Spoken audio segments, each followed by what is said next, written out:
There's a voice in your head that never shuts up. It argues when you're calm. It doubts when you're sure. It blames when you fail. You try to silence it, but the more you fight it, the louder it gets. Here's the truth.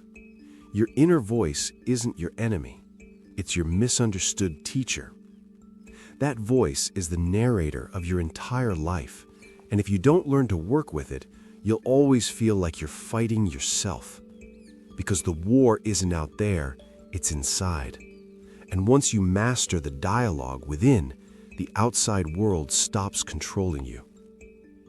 From the moment you wake up, the inner voice starts its commentary. What if I mess this up? I should have done better yesterday. Why did I say that?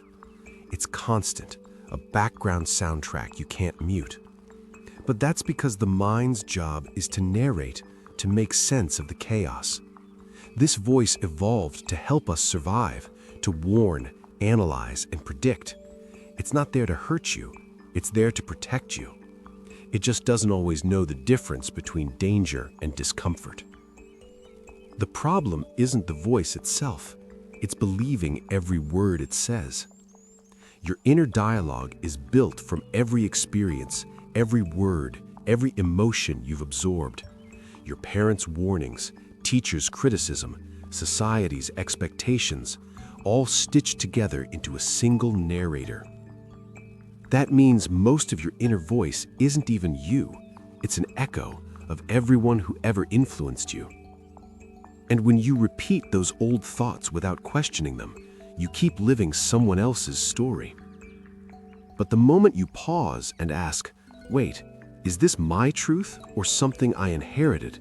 You begin to separate the noise from your real voice. Inside you, there are two versions of the inner voice. The judge, harsh, critical, fueled by fear, and the guide, calm, curious, rooted in truth. The judge says, you always fail. The guide says, you struggled before, but you learned. Both exist, but the one you feed becomes louder. You don't silence the judge by yelling at it. You disarm it by responding with understanding. Because judgment thrives on shame, but guidance grows from compassion. Most people see the inner voice as an enemy, so they run from it.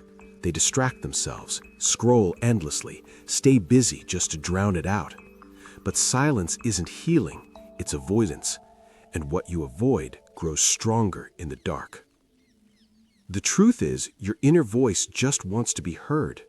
When you listen without reacting, it slowly softens. It's like a child crying for attention.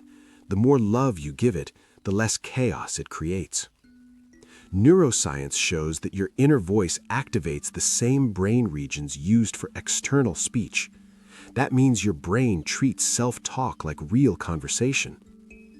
So when you tell yourself, I can't handle this, your body believes it. Cortisol rises, focus drops, stress spikes. But when you say, I can learn through this, dopamine flows, motivation increases, and calm returns. Your words literally shape your biology. You are programming your nervous system with every thought. The next time your inner critic says you're not enough, don't fight it, interview it. Ask, what are you trying to protect me from?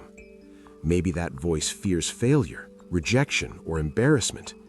Once you understand its motive, you turn the critic into a messenger. It's not trying to destroy you, it's trying to keep you safe. It just forgot you've grown stronger since it was born. You don't need to silence your inner voice, you need to lead it. When it says, I can't do this, reply, let's figure it out. When it says, I'm not ready, respond, maybe not yet, but I'm learning. That small shift turns self-doubt into self-direction. Think of your mind as a team. You are the coach, not the player. Your job is to guide the voice, not obey it blindly.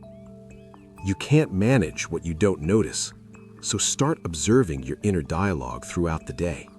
How do you talk to yourself when you make mistakes, when you feel tired, when you succeed? The more awareness you bring, the less power the voice has to control you, because awareness creates space, and in that space, you choose how to respond instead of react. The tone you use with yourself becomes the tone you use with others. If you're harsh inside, you'll be impatient outside.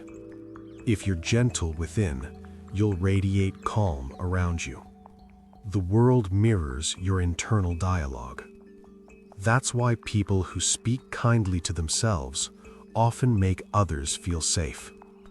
Their peace isn't luck, it's practiced language. When fear rises, the voice says, "You can't handle this." Instead of arguing, say, "Maybe I can't yet, but I'll try anyway." That single phrase disarms fear because it shifts from finality to possibility. Courage isn't the absence of fear, it's the ability to keep moving while fear talks and still respond with faith. Sometimes, the best way to use your inner voice is to quiet it, not silence, but stillness. Take a deep breath. Observe the voice. Let thoughts come and go without chasing them. Meditation, journaling, or even a quiet walk trains this stillness. You stop drowning in the noise and start hearing the wisdom underneath it. Once you stop fighting it, your inner voice becomes your guide. It reminds you to slow down when you're rushing. It warns you when something feels off.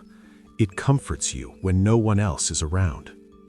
That's when you realize this voice isn't your enemy, it's your intuition, the part of you that's been trying to protect and guide you all along. Your inner voice speaks in two languages, logic and feeling. Logic analyzes, feeling senses. True wisdom is learning to listen to both.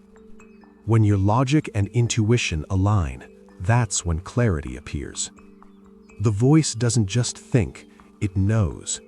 It's the whisper that says, something's not right, long before your mind can explain why. You can reprogram your inner dialogue by feeding it better words. Replace "I always mess up" with "I'm learning to improve." Replace "no one cares" with "I'm learning to connect." Your brain adapts to the script you repeat most often. You don't become confident overnight.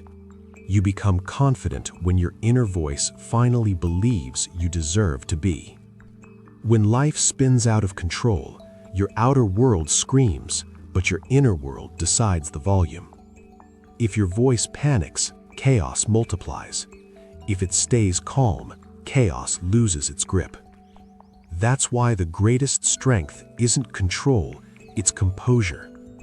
The person who can stay centered while everything shakes is the one who wins the battle no one else can see. Here's the paradox. You are not just the voice, you are also the one who hears it, the thinker and the witness, the creator and the observer. When you realize that, you stop taking every thought personally. You learn to listen without identification. And that's when real peace begins. Your mind will always speak, but now it speaks with you, not against you. That's how you stop fighting the noise and start creating harmony within yourself.